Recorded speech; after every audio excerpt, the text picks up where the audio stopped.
Hi, this is Christian, and welcome to NFL Updates Express, your weekly dose of NFL news, coming your way, NFL Draft 2017. The first pick in the 2017 NFL Draft belongs to the Cleveland Browns, who finished the 2016 season with a 1-15 record, beating the Los Angeles Chargers, then the San Diego Chargers. And the Browns are deciding between two players, Myles Garrett, a defensive end, and Mitchell Trubisky, a quarterback. Now, we already know the Browns definitely need a quarterback, but it just seems like Myles Garrett is a once-in-a-generation type player at defensive end, and I fully expect the Cleveland Browns to draft Myles Garrett come the end of April. It's the quarterbacks in the 2017 NFL Draft, and leading the way is Mitchell Trubisky from the University of North Carolina. Now, he was kind of inconsistent at times, but it seems like he's the best quarterback in this QB crop. And also Deshaun Watson from Clemson, who won the 2016 National Championship in the final seconds, and he's a wild card too. He had a lot of inconsistencies, threw some interceptions, but when the light shined the brightest, he came through, and that's what you need in a quarterback, a big-time player that comes through in clutch moments. Then a wild card is Patrick Mahomes II from Texas Tech, and although he never really played in too many big games, he just seems like another prototypical mobile quarterback, and who knows, he could develop into a superstar given the right opportunity. Some other quarterbacks include Deshaun Kaiser from Notre Dame and Davis Webb from Cal, and also some wild cards include Chad Kelly from Ole Miss, even though he was injured a little bit, Gerard Evans from Virginia Tech, Brad Kaya from Miami, Nathan Peterman from Pittsburgh, and also a guy that you could get in later rounds, Joshua Dobbs from Tennessee. Maybe he could be the next Russell Wilson or Dak Prescott, you never know. And although these quarterbacks are very talented, they come with some big question marks. And well, a lot of teams in the top 10 certainly need a quarterback. The Jets, the 49ers, the Bills, and maybe even the San Diego Chargers looking for a future successor to Phillip Rivers, all could be considering some of these quarterbacks. And even in later positions like the New York Giants picking in the 20s, the Pittsburgh Steelers picking near the end of the first round as well, and of course the Houston Texans, who traded away Brock Osweiler. So it'll be interesting to see where these quarterbacks land in the 2016-17 draft. This year, the running back class is extremely strong, and leading the way is Leonard Fournette from LSU.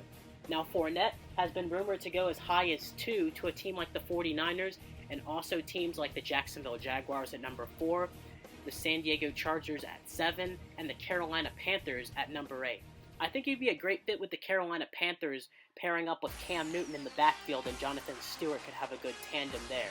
And if he doesn't go in the top 10, well, maybe a team like the New Orleans Saints could get him, or a team like the Indianapolis Colts to pair with Frank Gore. Some other running backs, Dalvin Cook, and although he's had a couple of legal issues, Dalvin Cook is a very talented running back from Florida State, and he could be the next shifty player, kind of like a LaShawn McCoy. And there's also Christian McCaffrey. He's a wild card player because he can play special teams, he can play a slot receiver, and of course running back. So I think he's a complete do-it-all player, and Christian McCaffrey may be overdrafted, but I think it will be well worth it for the team that takes a chance on him, most likely in the first round. Some other running backs, Alvin Kamara from Tennessee, and Joe Mixon. He's interesting, and we already know his story with his legal issues, but he's a very talented running back as well from Oklahoma, and I'm sure a team will draft him maybe in the top 2 rounds if they can overlook his legal issues, and he may be one of the most talented running back, if not the most talented running back in this draft class. And also Kareem Hunt from Toledo and Samaje Perine from Oklahoma as well, counterparting Joe Mixon, and it will be interesting to see which one of those running backs, Perine or Mixon, comes through. Wayne Gallman from Clemson, and Donta Foreman from Texas as well are 2 other running backs to consider in later rounds. It's the wide receiver class, and there's 3 dynamic receivers at the top of this class. Leading the way, Mike Williams from Clemson, John Ross from Washington, and Corey Davis from Western Michigan. Now, Mike Williams, he's an intriguing prospect, and I think he could go in the top 10 to a team like the Tennessee Titans or Buffalo Bills, who need another dynamic receiver. And Mike Williams, he's a big-body receiver. He came up clutch in the national championship game for Clemson, and I think he'll be a successful receiver in the National Football League.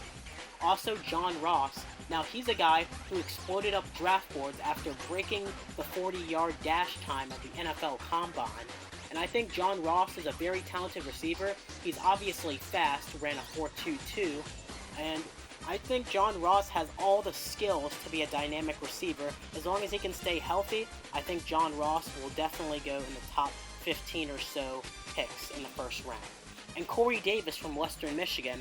Now, some people think he might be the best receiver in this draft class as well, although he does come from a small school in Western Michigan. But he's 6'3", he came from a senior class, and he's around 210 pounds, so a pretty big-bodied receiver for his speed. And obviously he's projected in round 1, so I think Corey Davis, maybe a team like the Arizona Cardinals might be able to get him, and maybe even a team like the Buffalo Bills if they choose to go a taller receiver who, Corey Davis, 6'3", for his speed, I would definitely take that. Some other receivers to consider, maybe late first round to second round, Curtis Samuel from Ohio State, Chris Godwin from Penn State, Cooper Kupp from a smaller school in Eastern Washington, Aldarius Stewart, he's a wild card from Alabama, and Zay Jones from East Carolina, he shot up the boards as well after an impressive Senior Bowl. And also Juju Smith-Schuster, he's made a lot of plays in Southern Cal, and I think he could be a guy that could sneak into the second round. This year's tight end class is very deep, and leading the way is O.J. Howard from Alabama. Now, some people think he is a top 5 prospect in this draft, and I think he's very talented. Maybe not top 5, but top 10 for sure. He's 6'6", 250 pounds, and, well, a team, maybe even a team like the Jets in the top 5 or 6 picks would consider picking him up. And maybe, I don't know, Carolina, maybe to pair with Greg Olsen, could be a dynamic duo to help Cam with some weapons. A team like the New Orleans Saints, they just got rid of Brandon Cooks, so how about adding a tight end who's very tall instead to help out Drew Brees? So I don't know, but I think O.J. Howard's going to be a very dynamic tight end in the National Football League. And also some other tight ends to consider, David Njoku from Miami, and he's had a couple of drop issues, but I think he's still a very talented tight end and should find his way in around the bottom of the first round. Evan Ingram is another interesting tight end, and he's a guy that, when I look at his tape, he looks like a wide receiver, but he's very quick, very fast, ran into 4 floors, and for a tight end, that could be very dangerous. You don't know how to plan for a guy like him who can block pretty solid and also be a receiving tight end that can make plays for you through the air. So he might be a guy that could sneak into the first round, even though most people project him in the second round. But I don't know. I feel like a team could take a chance on him. Jake Butt, he's dealing with some injuries after coming off of a torn knee. But the guy from Michigan, he can block and he can receive pretty solidly. And maybe he could go in the second round, but I think more third or fourth round with his injury, unfortunately for him.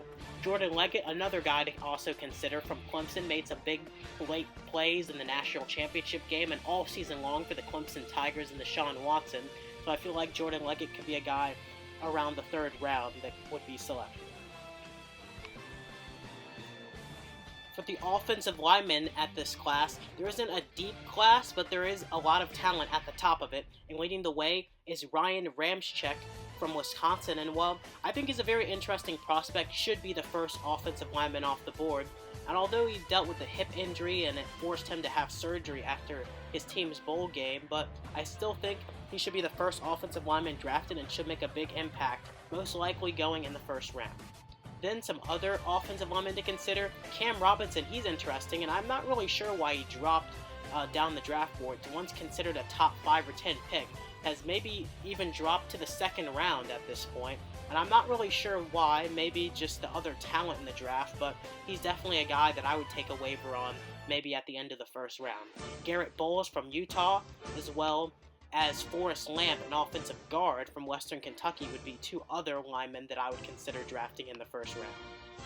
The defensive line, oh my, what a class. And leading the way, Myles Garrett, the defensive end from Texas A&M, and he should be the number 1 overall pick, and if he's not, I will be very, very concerned of what the Cleveland Browns are thinking, as he is pretty much a surefire Pro Bowl player in my opinion. He just has been so dynamic in college, and that should transfer over to the NFL.